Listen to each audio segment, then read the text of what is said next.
Hey guys, Infidel 1258 here.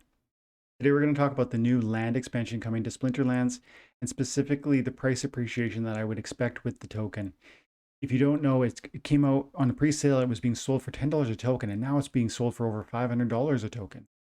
The question that I want to talk about today is, does that make any sense? Is that overpriced? Is that underpriced? And what are the 5 considerations that you and me can look at to logically understand where this thing could go in the future? I think there are 5 main considerations. I'm going to outline them for you here today. I'm going to do my best to help you make an informed decision about whether buying land at $500 a token makes any sense. Before we do that, though, my name is Dwayne Cunningham. I go by Infidel 1258. If you're new to the channel, we talk about all things Splinterlands. We analyze gameplay so that you can learn to generalize strategies, tips, and tricks so you can climb further and farther and faster, maximizing your returns for your time and your attention with this blockchain-based video game that rewards you for your time and your attention. You get paid dark energy crystals to play the game, you get cards, you get potions, you get booster packs, all from playing the game. And there are ways to maximize your returns through that process. So stick around, stay tuned, and we'll help you with that process. But also we do things like deep dives on land, like we're going to get into today, or SPS or DEC, or booster packs and how to min max your rewards through that process. Okay, so if that sounds interesting, like and subscribe, and let's get into land. Like I said, land was $10 a plot. Now it's 500. Does that make any sense? Well, I think there are some considerations we can look at when we want to analyze a question like that. How much supply is there? How much demand is there? How many people are playing this thing? We can figure this stuff out. We go over to the Hive engine. We can see that, first of all, the most recent sale was for $484.22. Somebody sold a plot of land for that amount of money. There's about $7,000 worth of daily 24-hour volume. And so in 24 hours, probably what, 14 land plots have sold? That's not a lot of liquidity. Look at this. You can buy tracts. Yes, one sold recently for 6,000. I would say if you see a tract in here and it's 6,000, I'm going to skip to the end here. Buy it if you can afford it, because that seems to me like a smoking deal. And you're going to understand more fully by the end of this video why I think that. But let's set that aside, because the liquidity here is next to none. Like earlier I was in here and there was no tracts for sale, not one. So I think when they list, they sell. See, there's not one listed for sale. But if you listed one right now for 6,000, I think it looks like it would sell. That one sold in the last 10 minutes. So, stay active in here if you want to try and buy a tract and you've got 6 grand burning a hole in your pocket. But come back to the token market on Hive, and we're gonna talk more about the supply on plots. There are 100,000 plots, and the one just sold for $477. There's 100,000 plots. Is that a lot? Is that a little? Well, we need to understand how much demand there is for this thing in order to understand if the supply is adequate. So how many people are playing this game? Come over to Peak Monsters, we go into Explorer, into Dashboard.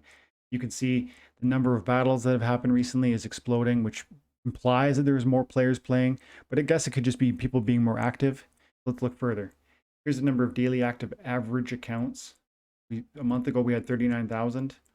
Yesterday, day before yesterday, we had 166,000. What is that, 5 times, 6 times the number of daily active accounts? Those are people that are playing this regularly. Not every day necessarily, but most days, I think, is how that data gets tracked. And then if we come over here, this is probably the most telling. You can see the number of spell books that have been sold, 177,382. That's 177,000 people that have committed $10 to getting involved in this game. They're putting their money into this game because they see it as rewarding and entertaining.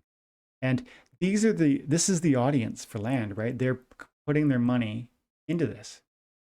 And look at the growth rate on this thing. Look at the red line, how it's going up. 2 days ago, 10,308 people bought the spell book. And the day before that, 7,600. And the day before that, 8,600, 9,000, 7,800, 8,300, and so on. For the last 30 days, it's like this. And if you don't understand how many, if it just sounds like numbers, well, I can tell you, it's 5.6% growth. 177,000 divided by, or 10,000 divided by 177,000, 5.6% growth. If you multiply this type of growth by 20 days, that's going to double the number of spellbooks owned, which is doubling the number of people putting money into this game, doubling the number of people that might be potential purchasers of land. So is there enough supply? No, there's not even close to enough supply. This is why Agrode, the co-founder, says there's not enough land. Please push and shove. And he's joking, but he's right. Because look at these numbers. At this growth rate, if we doubled in 20 days and we doubled again in 20 days after that, we could be at 1 million in 60 days. 177 goes to 340 in 20 days. 340 goes to 680 in 20 days. 680 goes to 1.2 million in 60 days from now, if this growth level sustains itself. Now, is it going to be a million per spellbook sold by Christmas? Maybe. This game's awesome, and I wouldn't be surprised. But let's set that aside for the moment and just look at what's in front of us and stop speculating on how many more are coming. But just even at 177,000, even though the data says this is going to keep going, like it's consistent, right? But forget that. Even if there was never another person that signed up for this game, there is not enough for one plot per person. And I own 100.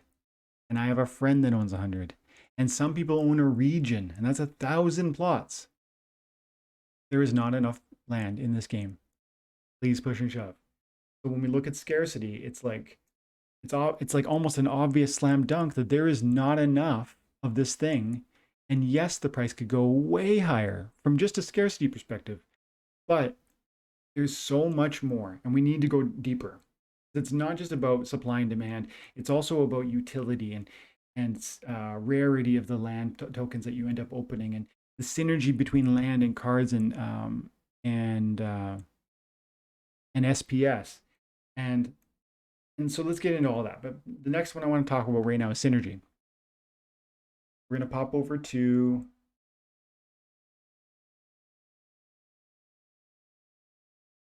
Splinterlands again, and we're going to open up this is the airdrop SPS window, and we can see that the airdrop is going on for another 320 some days.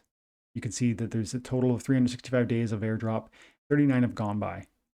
I just received my morning airdrop of 424.7 SPS, and I get that every day. And part of why I get that is because I have a land. Part of it is because I have cards. Part of it because I have DEC. You see the synergy? It's like when I have cards, I benefit by SPS. When I have land, I benefit by SPS. Later on, when I have SPS staked, I'm going to benefit in my battle mode with my cards because I'm going to gain SPS from battling. So they've planned it really well where ownership of cards helps you with SPS. Staking of SPS helps you with battle rewards from your cards. And land is the same thing. Owning land gets you SPS. Owning monsters helps your land because you can farm on the land with the monsters. This synergy is going to grow, and it's going to impact all of these three components: SPS, land, and cards. Just take the example of using monsters on your land to farm. If you don't know, you're going to be able to farm resources on your land. And you're going to have to put monsters on that land in order to do the farming. And alpha and beta and promo cards, older cards are going to get bonuses on farming results. So what's that going to do for price appreciation on monster cards, on old monster cards that are already quite rare and expensive? It's going to drive them up because there's another form of utility for those cards. So this is my point. When land succeeds, cards succeed. When SPS succeeds, land and cards succeed. And it's all just when one wins, the other wins. And it's like onward and up. It's a spiral, onward and upward and to the moon.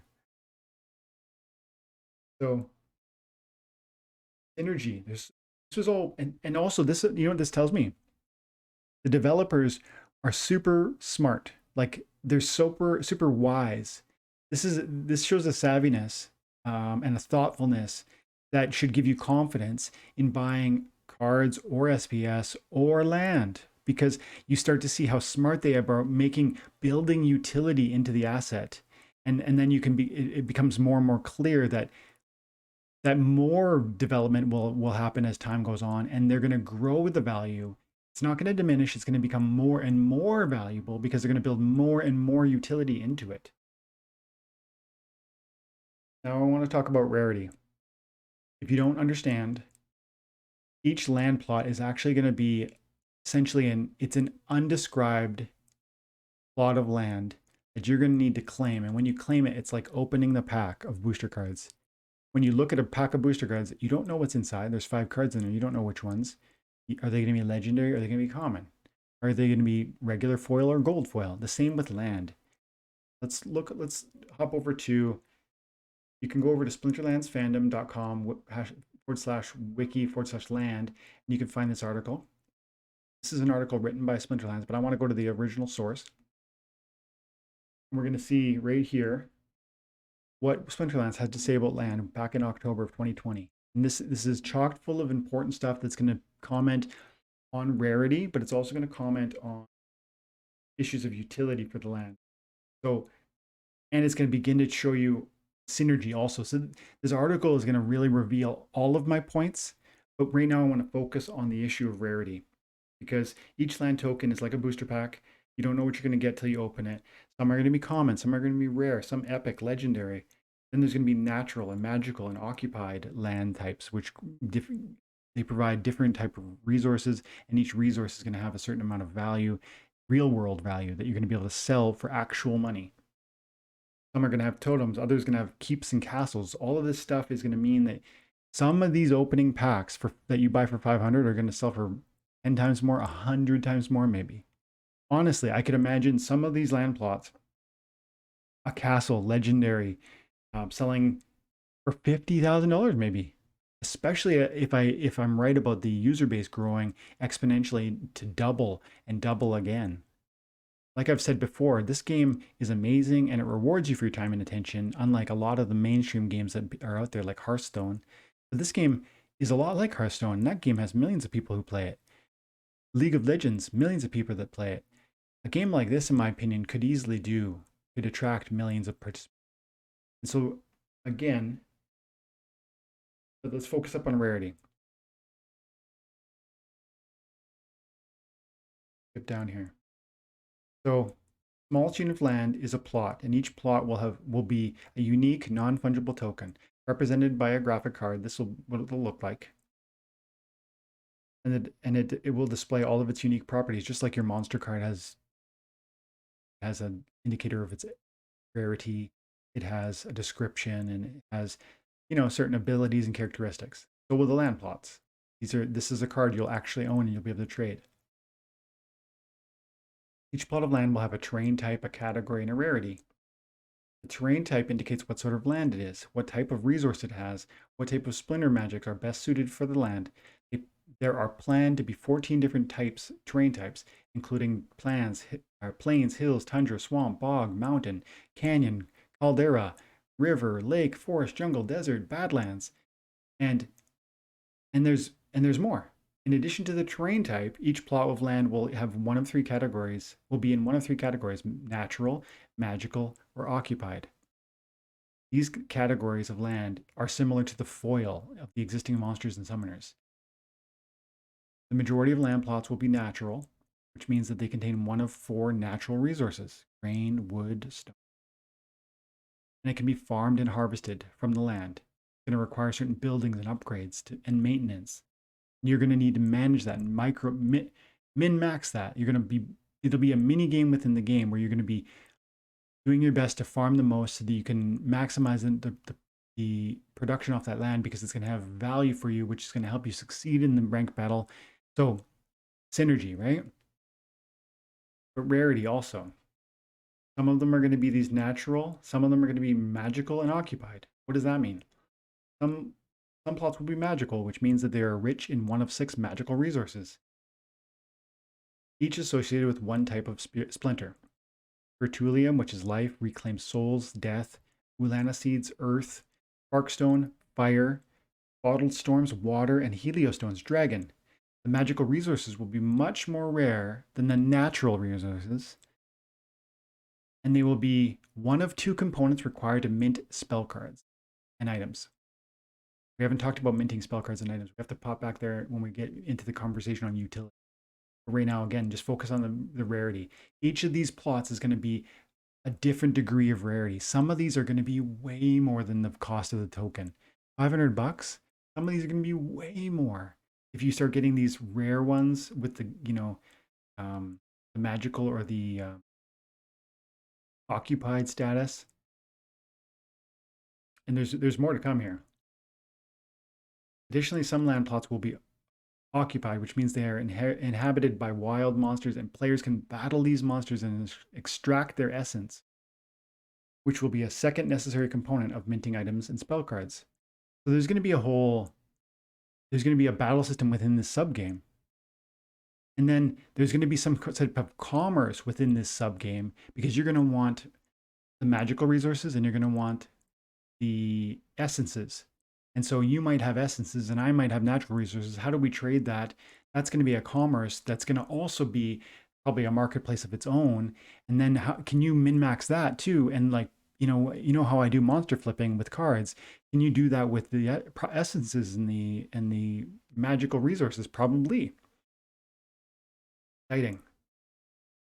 Additionally, finally, each plot of land will also have a rarity: common, rare, epic, legendary, just like existing monsters and summoners. And the rarity will determine how abundant the resources are, either natural or magical, and how many monsters there are on an occupied plot. And it will be indicated by a modifier that is part of the plot's name. So you may receive a fertile, rare, plains, or an abundant, epic, swamp, or an overflowing, legendary, jungle. Common rarity plots will not have a modifier. So you're going to open some of these and they're going to be these overflowing land types. That's legendary. And it's just going to blow you away what that one's going to be able to sell for. Now, you don't know if you're going to get one of those when you buy one of these things. There's no way of knowing. But the fact that you could means that buying plots of land at $500 is going to reward some people disproportionately.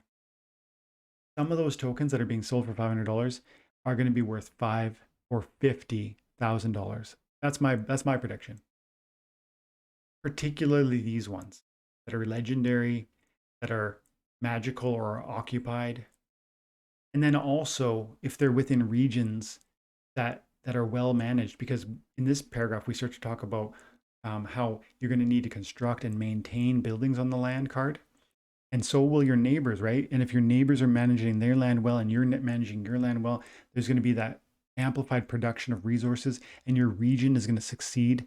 If the castles and keeps are well run and occupied by monsters, that's going to improve results. And again, you're going to succeed more and more. This whole thing is going to be a game that you're going to need to be able to learn and play. And if you do it well, it's going to reward beyond your expectation. So that's rarity. Each token is going to be of an unknown rarity, and it's similar to buying booster packs. You buy a booster pack for $2 and you might open one and find a gold foil. So the point with talking about this rarity is that some of these $500 plots are going to sell for way more just because you're going to find a rarity. So now I want to go back to the SPS site where we finish up on our last topic, which is going to be utility. SPS appreciation and incentivization. And this is topic number 4. Justification or consideration number 4. Will SPS appreciate is a question that I think we should ask, because if we want to understand why you should think about land, you need to understand that you're going to get SPS for land ownership. As I pointed out, I think earlier, I have 424 SPS tokens just today as a result of the airdrop. And I'm going to do that for every day for the next 327 days or something. How many of those are because of the land I own? Well, you can see right here, my total collection power is 2.8 million. My land plot points are 1.01 million. We can grab a calculator, and I did this earlier. 35.8% of my SPS daily is a result of my land plots. And so if you went out and bought a tract of land, which is 100 plots of land, you're going to get roughly, find out, this many, you're going to get this many airdrop points. And what does that amount to? Well, I have to look. So I received 424.7 SPS today, right? We multiply that by this percentage, and you're going to get how many of my SPS came specifically from my land ownership. You see that? I got this many today. How many are because of the million land plot, or the land plot airdrop points? 152 of them. Okay? We take 152 and we times it by the remaining 326 days of this airdrop. If you bought a tract of land today and you held it until the end of the airdrop, you're going to receive 49,552 SPS. So do you see why we want to talk about SPS, and we want to understand the question, will SPS appreciate? Because if it's going to appreciate, then owning land right now while the airdrop is going on makes so much sense. Can this thing pay for your land? Maybe.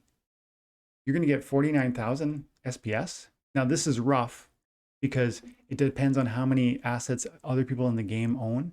And then so every day you get a proportional reward that can change and evolve as the seasons go on, as the months go on. But approximately speaking, and based on today's data, that's what I'm going to expect to be receiving for just my ownership of my land. And for just the remaining days of the airdrop, 49,552 SPS. So SPS is currently valued at 34.3 cents. Do the math, 49, the number of SPS I just told you you'd get by buying a tract of land, times by the daily price, it's almost 17,000 US dollars. And so if you spent $50,000 on a tract of land today using Hive Engine or whatever, you would get 17 grand worth of SPS at today's market value on SPS. That is a pretty significant, that's like a 25% price reduction. It's like a 20, I think it's, yeah, like a 25 or 30% price reduction on the total cost of your investment.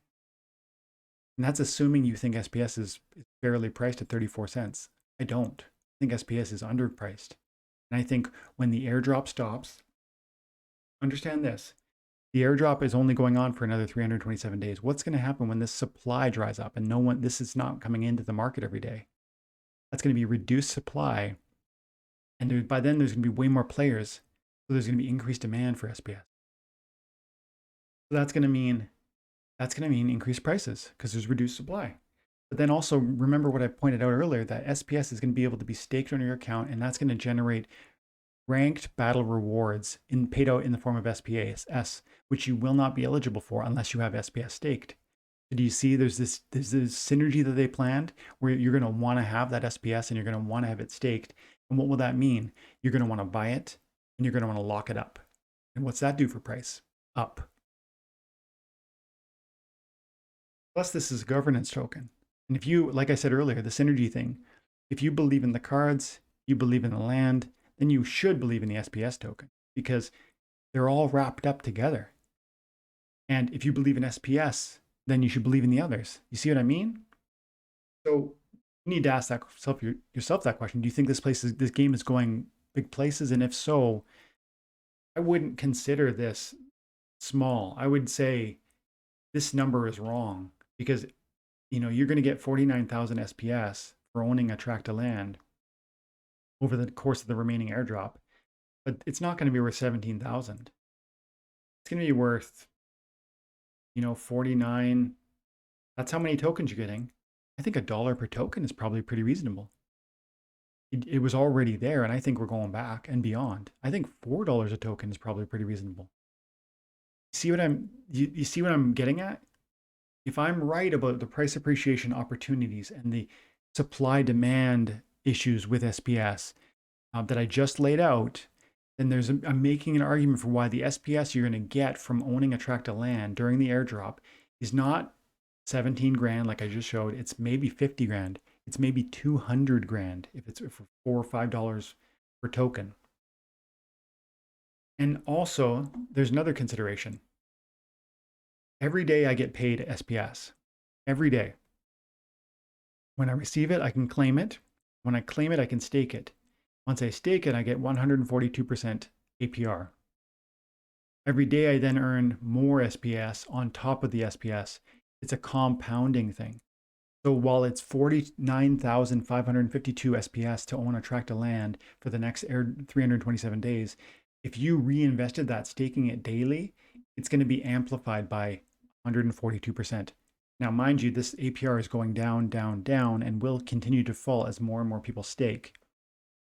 But is it fair to say you might average over the course of those 11 months, is it fair to say you might average a 50% return? I think it's pretty fair. I might be wrong, but yeah, maybe.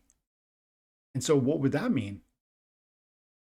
49,552 times 1.5. That's a 50% appreciation, or sorry, 50% stake return. That's now 74,000 SPS.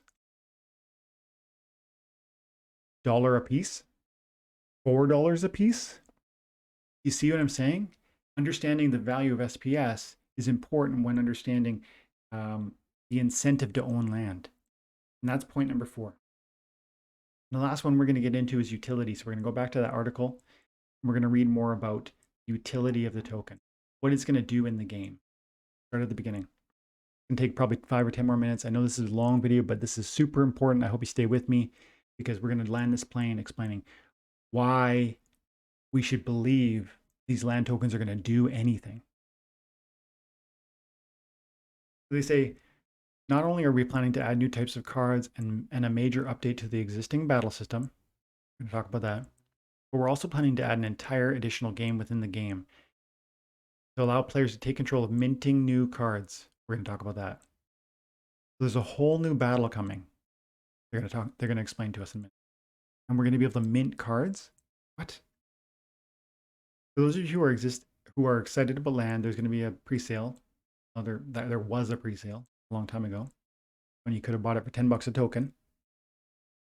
And they explain the expansion will add 2 completely new types of cards, items and spells, in addition to the current monster and summoners that already exist. Currently, players choose their summoner and monster card for their team, and then the battle plays out against their opponent with no ability to change the results after you pick the team, right? That's how the game works. You submit your team, I submit my team, we press rumble, and somebody wins. Not anymore. In the expansion, players will have the ability to alter the course of the battle after they have chosen their team by activating items and spell cards. And it says once both players have chosen their team, they will each have they will see the battlefield, and you'll see all the monsters laid out. And often when you see the battlefield, oh, I'm going to lose. They countered me exactly right. I'm done. That's going to be your chance to steal victory from defeat. You're gonna activate some spells and some items in such a way that you strategically and intelligently just turn a loss into a win. It says, once both players have chosen their team, they will each see the teams on the battlefield, and before the battle begins, they will each have a fixed amount of time and mana to play items and spells. So cool. There will be a wide variety of items and spells added to the game, which can affect nearly every aspect of battle, and this additional step will add huge element of skill to the game, requiring players to quickly take an overview of the battlefield, anticipate what items and spells their opponents are likely to use, and decide what items or spells they want to use to turn the tide of the battle. It's awesome. That is like, that's got so much wrapped up in it. A new battle system, more skill and ability required. You're going to be able to turn victory or defeat into victory. You're going to be able to increase your rewards from the time and attention spent in this game by utilizing more skill to win more often, climbing higher, getting more daily rewards, season rewards, dark energy crystals, SPS rewards. It's awesome. The most important thing to understand when it comes to these items and spells, they will not be available in booster packs. Unlike summoners and monsters, you won't be able to get an annual booster pack to give yourself some items and spells. No. Instead, they will be minted exclusively by players. using resources and buildings that are harvested from or built on land. This means that any player who wish to acquire items and spell cards for use in battle will either need to mint them themselves or buy them on the market from other players who have minted them. And listen to this. Splinterlands will never sell item and spell cards. What does that tell you about the utility of land? You're going to be able to farm resources here that are going to change your ability to succeed in the rank battle. That's going to change your returns from playing this game. These assets, spells, and items are going to be deeply powerful and therefore deeply valuable, and therefore land is going to be deeply valuable. And if we return to an earlier point, I think land is only currently being bought by people who want, one, SPS airdrop points, or two, who initially invested because they just felt, what the heck, Splinterlands is a great game. I imagine this thing will probably be cool. Without any real deep understanding of all of these things, the rarity, the scarcity, the utility, the synergy, the SPS airdrop, what that would look like. Now that we can understand all of it, this is very exciting. Let's go on because there's more. This is about the management of the land, and you need to do it well to boost productivity.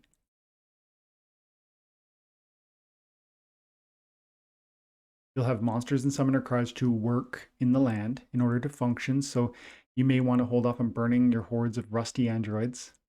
Additionally, summoners and monsters for certain splinters will be better suited to work on specific types of land. So again, there's strategy, and there's going to be min-maxing for your maximized success. So much to learn here. Stay tuned. We're going to go through this all as we figure it out together when they finally launch the land. Buildings can be destroyed by their owner, and certain percentages of resources will be used to build them and can be recovered in order to make room for new buildings. I wonder if there's going to be a battle mechanic where different regions can fight each other and destroy each other's property. Maybe. Lastly, there will be two specific buildings, Castle and Keep, which are pre-existing on certain plots and they cannot be destroyed or removed in any way.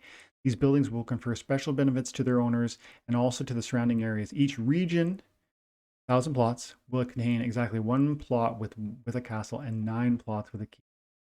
How crazy would it be to pull a legendary castle or keep with one of the magical or occupied resource settings? The goal of owning land is to mint new items and spells, which will then be able to use in battlefield, and there will be specific buildings that can be built for minting items and spell cards. Like other buildings, they will require monsters and summoners to work in. Minting them will require both the resources, the essences, and the occupied and the magical resources.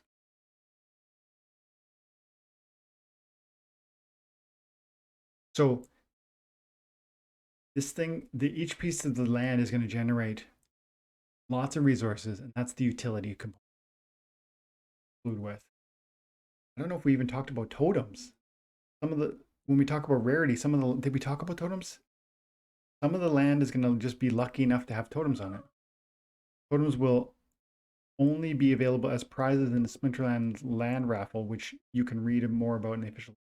Each magical items known as totems have been discovered scattered across the land of Pretoria, and these ancient artifacts from civilizations long forgotten have been imbued with magical abilities that can provide significant benefits to players who can harness them. Each totem will be a tradable token, and just like an existing monster or summoner card, it will improve the productivity of a given land plot. Super exciting.